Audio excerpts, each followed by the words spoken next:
بٹی ہو پیار مت رکھی ہو ساسو سے بیٹھ پھوکی پھوکی کے رکھی ہو پیر روز پڑھی ہو بیٹی قرآن روز کری ہو تازہ ایمان۔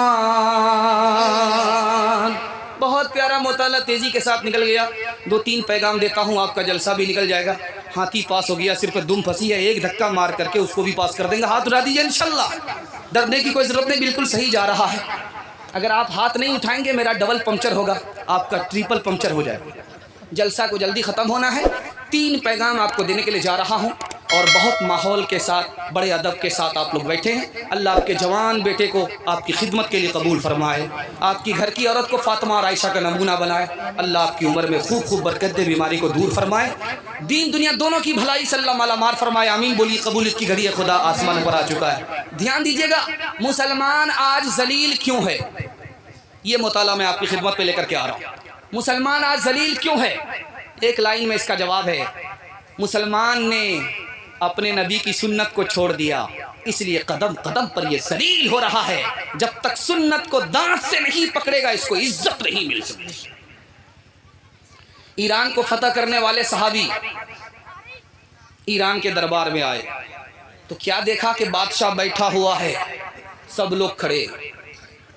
صحابی نے کہا کہ او بادشاہ، میرے نبی کی تعلیم ہے، یہ غلط ہے کہ کوئی بیٹھے کوئی کھڑا ہو، یا تو سب کو کھڑا ہونا پڑے گا یا تو سب کو بیٹھنا پڑے گا۔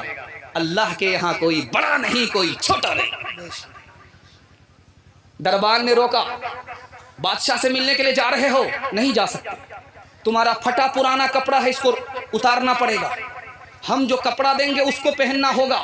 صحابی رسول کا ایمانی جذبہ دیکھیے، بادشاہ میرا محتاج ہے، میں بادشاہ کا محتاج نہیں ہوں، نبی نے یہ کپڑا پہنایا ہے، سنتی کپڑا پہنا ہے، پہن کر کے آیا ہوں، اسی کپڑے کے ساتھ جاؤں گا، اگر اس کپڑے کو اتارنے کی بات آتی ہے تو نہیں جاؤں گا۔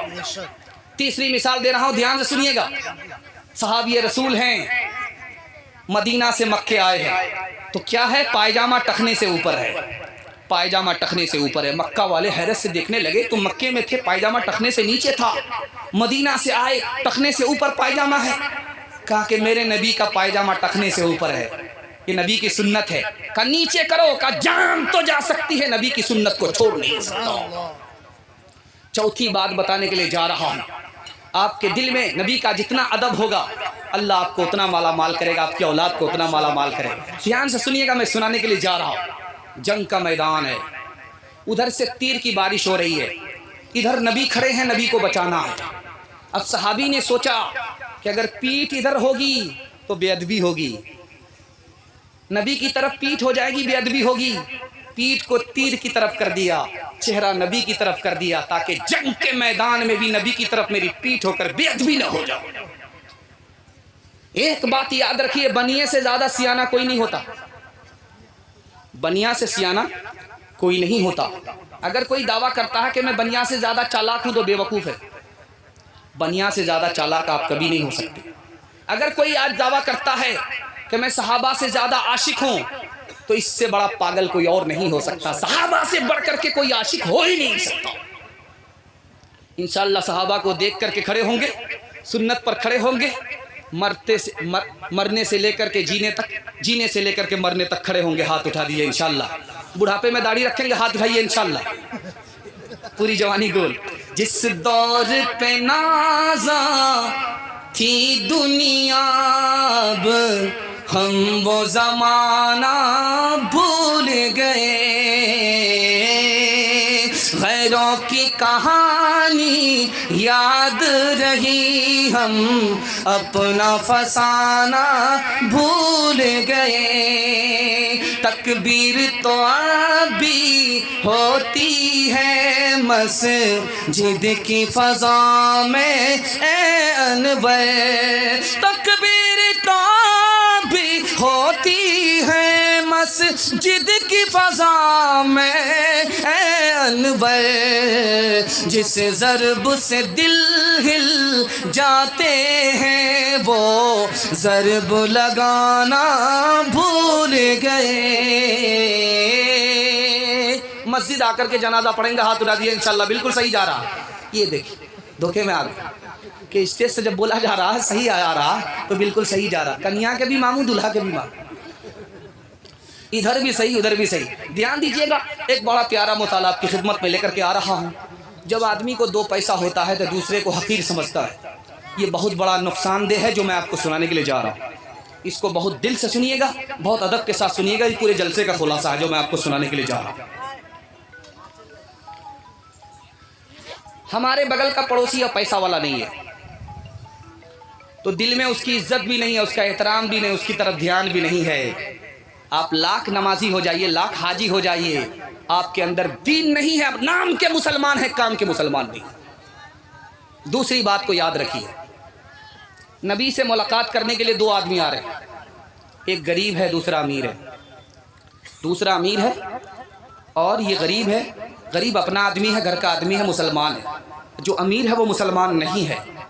اللہ کے رسول نے سوچا، دل میں ارادہ ہوا کہ یہ تو غریب روز ملتا ہے، اپنے گھر کا آدمی ہے، بعد میں اس سے مل لیں گے، پہلے اس سے مل لیتے ہیں جو کبھی کبھی آتا ہے، شاید مسلمان ہو جائے، کلمہ پڑھ لے۔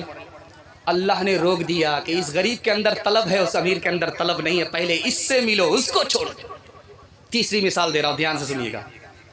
اللہ کے رسول کے صحابی ہیں، بہت غریب ہے۔ اللہ کے رسول نے کہا کہ اس غلام کو کون خریدے گا؟ وہ غلام ہاتھ جوڑ کر کے کھڑا ہوا، حضور آپ مجھ کو غلام بنا کر کے بیچیں گے، کوئی پیسہ نہیں دے گا، میری کوئی قیمت ہی نہیں ہے۔ اللہ کے رسول نے قسم کھا کر کے کہا، دنیا کے پاس تمہاری قیمت نہیں ہے، یہ تو مال والے کو پہچانتی ہے، لیکن اللہ کے پاس جتنی تمہاری قیمت ہے ان دنیا داروں کی نہیں ہے۔ جنت اور جہنم کا مناظرہ چل رہا ہے، جنت اور جہنم کا مناظرہ چل رہا ہے۔ جہنم نے کہا کہ میں تم سے افضل ہوں۔ کہا کہ وہ کیسے؟ کہا کہ میرے اندر قارون ہے، فرعون ہے، حامان ہے، روپیہ پیسہ والا ہے، کرسی والا، حکومت والا۔ اور جنت تمہارے پاس کون لوگ ہیں؟ غریب لوگ ہیں، گرے پڑے لوگ ہیں، کمزور لوگ ہیں، اپاہج لوگ ہیں، معذور لوگ ہیں، مجبور لوگ ہیں۔ اب بتاؤ میرا رتبہ بڑا ہے کہ تمہارا رتبہ بڑا ہے؟ تو جنت نے کہا کہ اللہ سے فیصلہ لو، اللہ بتائے گا کس کا رتبہ بڑا ہے، جنت کا یا جہنم کا۔ تو اللہ نے کیا فیصلہ دیا؟ آج کے بعد توبہ کر لیجئے، کسی غریب کو حقیر نہیں سمجھیں گے۔ اگر آپ حقیر نہیں سمجھیں گے تو کل اللہ آپ کو بھی امیر بنائے گا، آپ کی اولاد کو بھی غریب ہونے نہیں دے گا۔ اگر آپ حقیر سمجھیں گے، ہزار مالدار ہیں، آپ کو بھی اللہ کنگال کر دے گا، آپ کی اولاد کو بھی کنگال کر دے گا۔ مناظرہ چل رہا تھا، جہنم نے کہا کہ میرا رتبہ بڑا ہے، میرے اندر قارون ہے، فرعون ہے، حامان ہے، روپیہ پیسہ والا ہے، تمہارا رتبہ مجھ سے بڑا نہیں ہے، تم جنت ہو، تمہارے گھر میں تمہارے اندر غریب ہے، گرے پڑے لوگ ہیں۔ تو جنت نے کہا کہ یہ فیصلہ اللہ سے لے لو، اللہ کو بہتر معلوم ہے۔ اللہ نے کہا کہ اے جہنم، تمہارا رتبہ جنت سے بڑا نہیں ہو سکتا، تم میرے غضب کی جگہ ہو اور جنت میری محبت کی جگہ ہے۔ حضرت تھانوی رحمت اللہ علیہ کے حوالے سے ایک تاریخ سناتا ہوں، پیغام کو ختم کر رہا ہوں۔ حضرت تھانوی کہتے ہیں کہ میں ہر مسلمان سے اپنے کو کمتر سمجھتا ہوں اور ہر کافر سے اپنے کو کمتر سمجھتا ہوں۔ لوگوں نے کہا کہ حضرت یہ تو سمجھ میں آیا کہ آپ دوسرے مسلمان سے اپنے کو کمتر سمجھتے ہیں، لیکن کافر کو آپ کمتر اپنے سے بہتر کیوں سمجھتے ہیں؟ کہا کہ ہو سکتا ہے کہ وہ کلمہ پڑھ کر مسلمان ہو جائے، ہم پیچھے رہ جائیں، وہ آگے بڑھ جائے۔ مقصد بنا حیات کا حب ملک و مال، مقصد بنا حیات کا حب ملک و مال، برباد ہو کے رہ گئے باطن کے سب کمال، پاداش میں عمل کی ہوا قہر ذوالجلال، ہر روز روز مرگ تھا، ہر شب شب زوال، مغلوں کے